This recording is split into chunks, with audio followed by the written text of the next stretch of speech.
These days it's common for a car to have a petrol engine and an electric motor, but Toyota has been building hybrids longer than just about anyone else. The latest RAV4 is exclusively available as a hybrid, both in full hybrid form and the plug-in hybrid model which we're testing today. The plug-in hybrid has an all-electric range of 46 miles and 306 horsepower. While some plug-in hybrids are spoiled as tow cars by low towing limits, the RAV4 has a useful 1,500 kilogram maximum towing figure. In the course of this review, we'll find out what the RAV4 is like to tow with, but we'll also see how the RAV4 stacks up in everyday driving. When we're finished driving, we'll take a thorough look inside the cabin and we'll consider value for money and running costs before we deliver our verdict. We've matched the car to an Eldis Osprey 550 with a mass in running order of 1,259 kilograms, borrowed from Raymond James Caravans in Atherstone. Press the start button in the RAV4 and the car begins in EV mode, so it relies on the electric motor as much as possible, if not all the time. For our towing test, we've switched the car to the auto hybrid setting, but even in that mode, it heavily favours electric running most of the time. When the battery runs down, yes, you begin to use the petrol motor a lot more, it shoulders more of the burden, and the car does become a bit noisier, but it still shifts up to speed really well. It easily pulls the Eldis up to 60 miles per hour. It can be noisy when the engine is working hard, but the RAV4 is also reasonably stable. It helps that it weighs around 2 tons, give or take a few kilos, and the suspension is supple but well controlled. Those two things together really do contribute to decent stability. You just get the odd side-to-side movement, particularly when overtaking HGVs. Being four-wheel drive is another plus point in the RAV4 plug-in hybrid's favour. It makes for easy hill starts. Leave the Caravan behind and the Toyota proves an efficient, if unexciting, everyday drive. In everyday driving, the RAV4 is really at its best around town. With a fully charged battery, in official tests it's capable of 46 miles of pure electric running, and in our experience, well over 30 miles is easily achievable.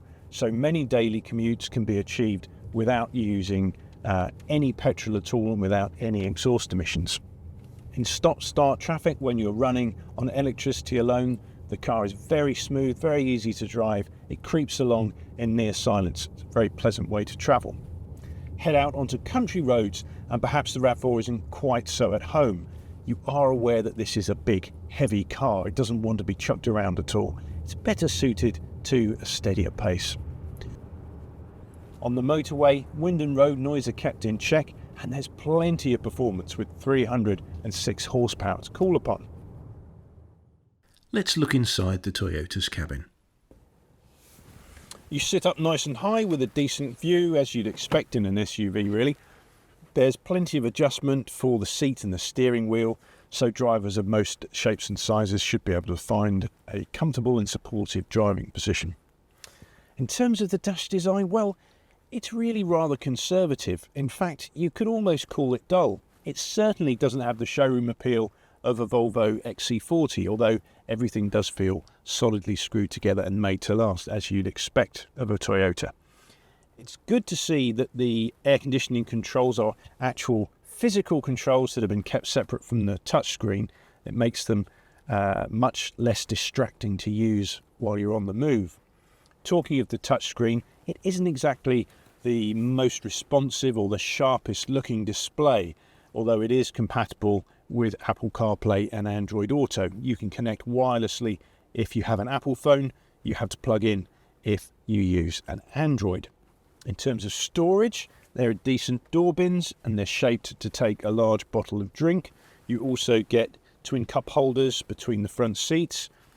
There's an open tray here at the base of the centre console, and there's another tray above the glove box on the passenger side. So that's the front of the car. Let's take a look in the back.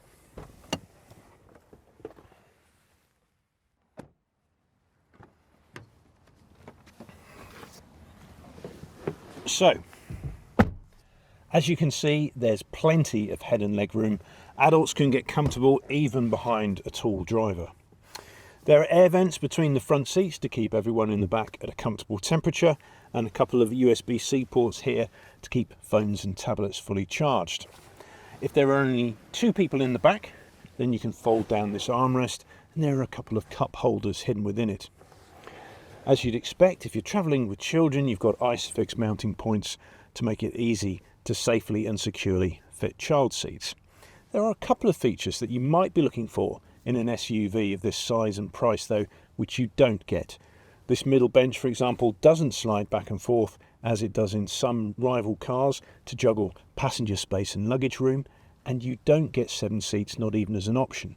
In many of this car's rivals, they're either standard or they're available if you pay a bit extra. On the plus side, you would think that having 5 seats rather than 7 would mean you get a big boot. Well, let's go and check.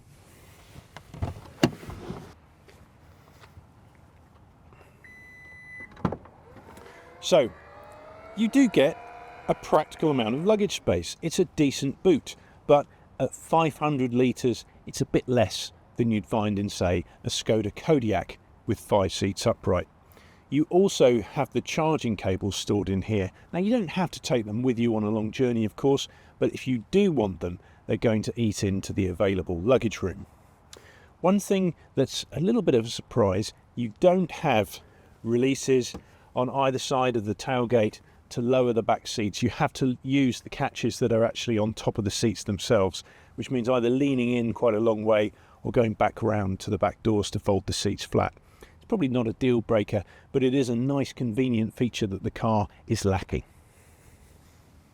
Our test car is fitted with a detachable tow ball. Now, the maximum download is just 70 kilograms, which is really quite low for a car of this size and weight.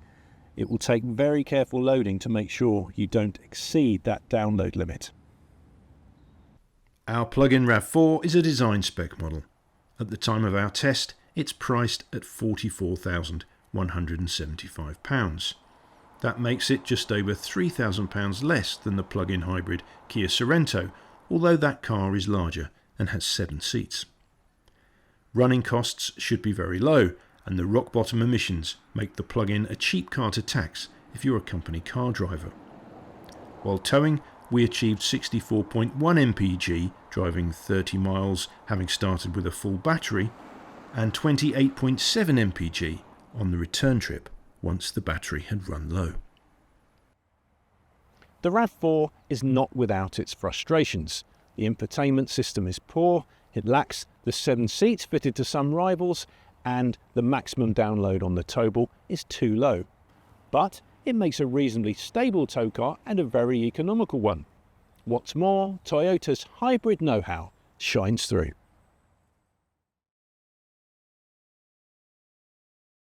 When you've watched the video, please do subscribe to the Camping and Caravanning Club's channel if you haven't already.